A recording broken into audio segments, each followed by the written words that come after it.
Salut tout le monde et bienvenue dans cette nouvelle vidéo. Comme vous avez vu selon le titre de la vidéo, aujourd'hui nous allons parler salaire. Plus précisément les salaires au Canada parce que le salaire c'est pas pareil selon les pays et les impôts ce n'est pas du tout la même chose. Donc aujourd'hui on va se concentrer au Canada. Pour la première partie je vais vous donner des explications théoriques. Donc vous expliquer par exemple les impôts, les fréquences de paiement, etc., les prélèvements qui seront sur les payes.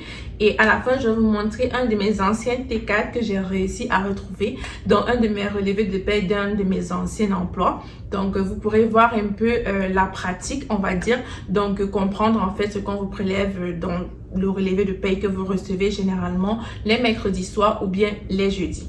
Mais avant de commencer, je vais vous donner mes réseaux sociaux. Là, je vais vous mettre mon Instagram et mon Snapchat. Ce sont les deux réseaux où je suis. Là, on va commencer avec la vidéo. Je vous laisse d'abord avec le générique. Hola.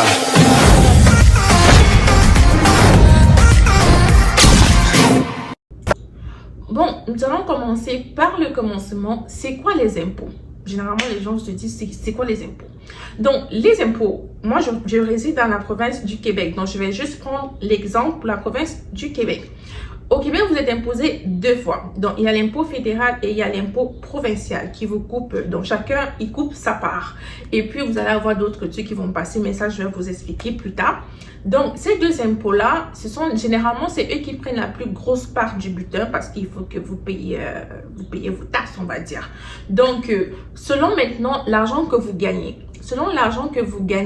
plus vous gagnez d'argent, plus vous payez d'impôts. Je ne sais pas si vous comprenez. Donc, plus vous êtes riche, plus on vous tire pour être pauvre. C'est un peu ça, comment ça se passe. Donc, selon les emplois, soit vous êtes payé à la semaine, soit vous êtes payé aux 2 semaines. Ça dépend de chaque emploi, vraiment. Moi, j'ai de la chance. J'ai eu des emplois où je suis payée aux 2 semaines, mais franchement, je préfère mon emploi actuel où je suis payée à la semaine. Ça me permet plus facilement de faire mon budget. Mais généralement, je vais dire à 75% du temps, c'est payé aux 2 semaines, selon les entreprises. Donc ici, j'ai devant moi ma tablette. J'ai pris le tableau d'imposition de Desjardins. Généralement, c'est lui que je regarde pour bien expliquer les impôts. De tableau d'imposition, je vais vous le projeter. Je vais aller vers ma gauche. Je vais vous projeter le tableau d'imposition. Donc, quand vous voyez ici, le côté gauche, vous voyez revenu imposable. Donc là-bas, c'est votre salaire au brut. Donc, vous allez voir tous les salaires jusqu'à 240 000. Maintenant, ça dépend de combien on vous dit que vous gagnez à l'année. Vous voyez, par exemple, vous travaillez toute l'année 2023. L'année qui suit, généralement vers mars, avril, c'est la période des impôts. Vous allez généralement entendre les gens dire « Oh, je dois déclarer mes impôts. Ah, la période d'impôt a commencé et tout. » Vous demandez c'est quoi? C'est juste que l'année d'avant, par exemple, là, nous sommes en 2023. Disons que là, je parle de 2022. Donc, tout ce que vous avez travaillé en l'année 2022, lorsque vous allez arriver au mois de mars ou avril généralement, vous allez arriver dans la période d'impôt. Donc, vous allez recevoir votre T4, le T4 de l'emploi, des emplois que vous avez eu, disons que vous avez eu plusieurs emplois. Des emplois que vous avez eu à l'année 2022, votre entreprise va vous remettre un T4. Quand ils vous remettent un T4, vous allez voir sur le T4, ça va être écrit ce que vous avez gagné, le salaire net, les impôts, combien on vous a coupé, RQAP, etc., etc. Et vous allez voir tout cela, c'est généralement un long papier comme ça on va vous dire ton T4, que voici ton T4. Maintenant, quand tu reçois ton T4, l'année en avril, tu déclares tes impôts. En déclarant tes impôts, c'est là que, on va dire, le Canada va se rendre compte qu'il t'a coupé des impôts. Pourtant, tu es dans la barre des 15 000 $. Et maintenant, dans cette situation-là, avec tout ce que tu vas encore déclarer après, généralement, tu vas recevoir un chèque, on va dire, mais généralement, c'est un dépôt direct qu'on te fait dans ton compte, quand tu donnes tes informations du compte, bien sûr. On te fait un dépôt direct dans ton compte selon les impôts qui t'ont prélevé, qui ne devaient pas te prélever, parce que parce que ce que tu as gagné n'est pas suffisant pour qu'on te coupe tes impôts. Tu vois un peu. Donc, généralement, pour les 15 000 $, vous allez voir qu'ils ne payent pas d'impôts ou bien qu'on leur rembourse leur impôt lorsqu'ils déclarent les impôts. Maintenant, vous voyez que plus vous gagnez, plus la somme des impôts monte en flèche. Mais maintenant, dans toute l'année, vous avez déjà payé les impôts dans votre paye. Mais maintenant, l'année, quand vous allez déclarer vos impôts, on va juste faire une déduction. Disons que dans toute l'année, il vous avait coupé 1000 $. Vous vous rendez compte dans le tableau que vous êtes dans la barre des 17 183, c'est juste une façon de parler. Donc, disons que vous êtes dans la barre des 17 183 $. Donc, ils vont se dire que, ok, au lieu des 1000 $ qu'elle m'a payé, elle était censée me payer 283 $. Donc, vous faites juste la déduction et cet écart qu'il y a là, c'est ce qu'ils vont vous remettre. Vous voyez, parce qu'ils vont dire que non, ma fille, tu as trop payé d'impôts, reprends le reste, tu vois. C'est quand tu commences à gagner, par exemple, dans les 50 000 $. C'est là que ça commence à faire mal. Parce que quand, par exemple, tu gagnes 50 000 $ à l'année, quand je regarde en bas, c'est parce que je regarde ma tablette. Hein. Quand tu gagnes 50 000 $ à l'année, vous voyez la somme des impôts. Donc, l'impôt fédéral, il doit vous avoir coupé 4 384 $. Juste le fédéral. Maintenant, le provincial, il vient aussi, il te dit, remets-moi 4 631 $. Maintenant, quand tu comptabilises à l'année, on est en train de faire l'exemple pour 2022, quand tu comptabilises sur ton relevé de paye, ce que tu as payé pour l'impôt provincial et ce que tu as payé pour l'impôt fédéral, si toi-même, quand tu vois que c'est moins que ce que tu étais censé payer, tu auras de l'impôt à payer lorsque tu vas déclarer tes impôts, tu vois.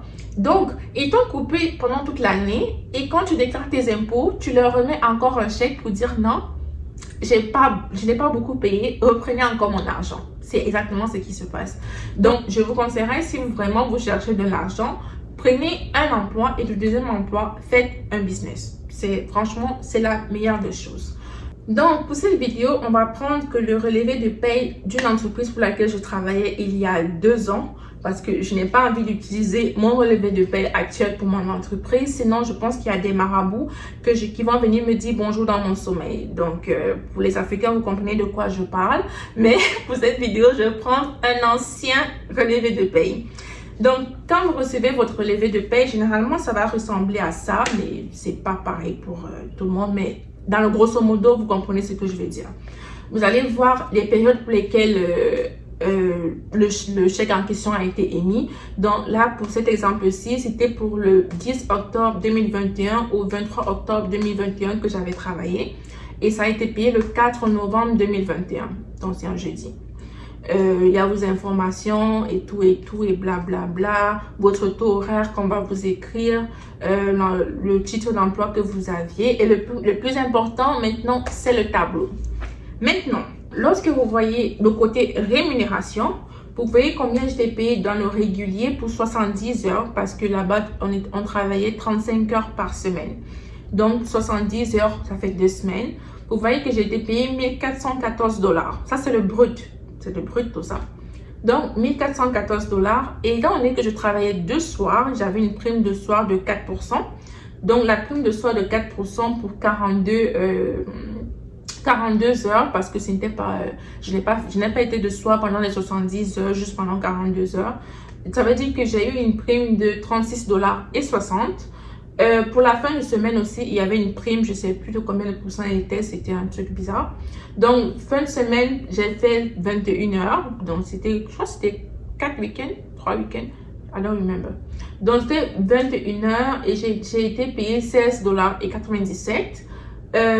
La prime du Covid, ça, étant donné que je travaillais dans un hôpital, on avait la prime Covid parce que j'étais dans le secteur des Covid. Vous voyez, à l'époque, là, 2021, c'était le moment du Covid. Donc, on recevait une prime parce qu'on se mettait en danger, voilà. Donc, pour la prime Covid, j'ai reçu 56 $56 pour les 70 heures. Maintenant, BM maladie, BM férié, étant donné que je n'étais pas syndiquée, vous voyez que j'ai reçu 59 $52 et pour le férié, j'ai reçu 80 $60. Maintenant, au total, vous voyez que j'ai reçu 1664 $25. Ça, c'est au brut. Maintenant, les déductions, c'est la partie où ça fait mal au cœur. Parce que tu te dis, waouh, j'ai gagné 1664 $ en 2 semaines. Mais non, attends, les déductions ne sont pas encore passées. Donc, vous voyez la longue liste des déductions que j'avais. Donc, Vous voyez l'impôt fédéral et l'impôt provincial que je vous ai expliqué tantôt. Ils sont venus prendre leur part du butin. Le provincial, il a pris 143,03 $ et le fédéral, il a pris 109,19 $. Maintenant, c'est où les autres petits là viennent prendre aussi une petite part. Vous voyez le RRQ, ils m'ont pris 90,71 $. Étant donné que c'est abrégé, je vais vous écrire une petite signification, on va dire. Dans le RRQ, ils m'ont pris 90,71 $. Le RGOP, ils m'ont pris 67,30 $.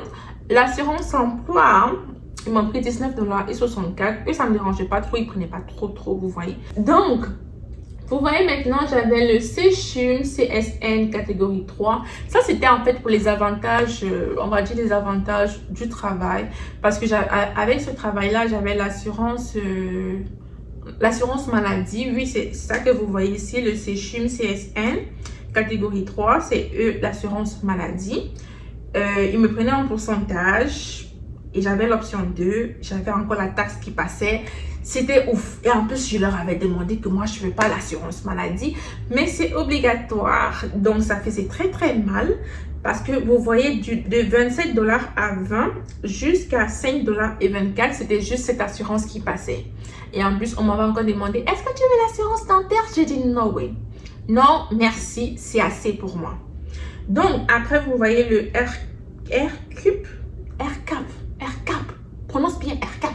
C'est le RCAP qui est venu, ils ont venu couper 8,22 $. Donc, au total, vous voyez que j'ai été coupé 528,66 $. Maintenant, si on enlève sur ce que j'étais censée recevoir dans mon compte bancaire, finalement, j'ai reçu 1,135,59 $. Ça, c'est une très bonne paye. Je n'étais pas fâchée. Mais pour l'époque, c'était une bonne paye parce que généralement, le coût de la vie n'était pas aussi énorme qu'en 2023.